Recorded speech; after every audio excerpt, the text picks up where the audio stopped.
And welcome back. Today I'm painting up the Airfix Boulton Defiant Mark 1 in 1/72.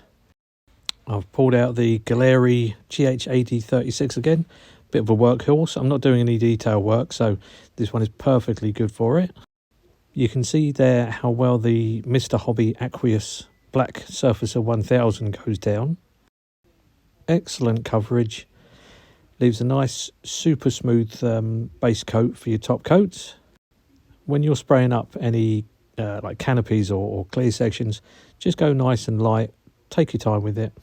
Now this aircraft is black, but I didn't want to spray it super black because then you can't go any darker.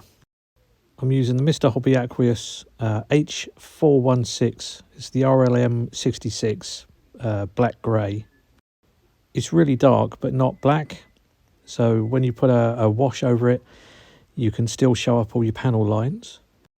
Doesn't really show there, but I'm not putting very much of the paint in the wheel wells. It kind of creates a bit of a darker spot underneath. I think that gives a lovely finish. Look at that. Dries nice and quickly and leaves it really nice, blemish free. Here's the turret canopy.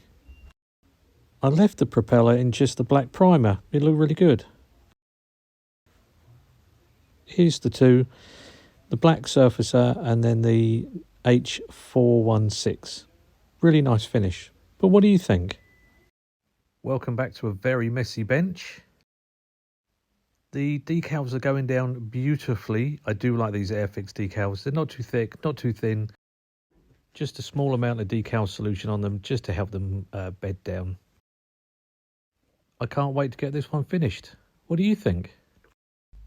The Airfix 1/72 Boulton Defiant Mark 1 is all finished. Wonderful little model kit this. I didn't paint it black. It was a black grey from Mr Hobby Aqueous. Then over the top is a clay wash in black from Flory Models.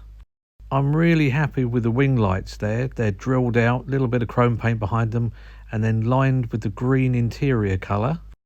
Pre-cut canopy masks, definitely the way to go for this one. I put some seat belts in there as well, made from masking tape. Really happy with how they turned out. The turret isn't glued in, it still turns left and right, and the guns still move up and down. I found it difficult to get some good pictures and video, but we'll end with some stills here. Thank you so much for watching. Let me know what you think, and I'll see you on the next build.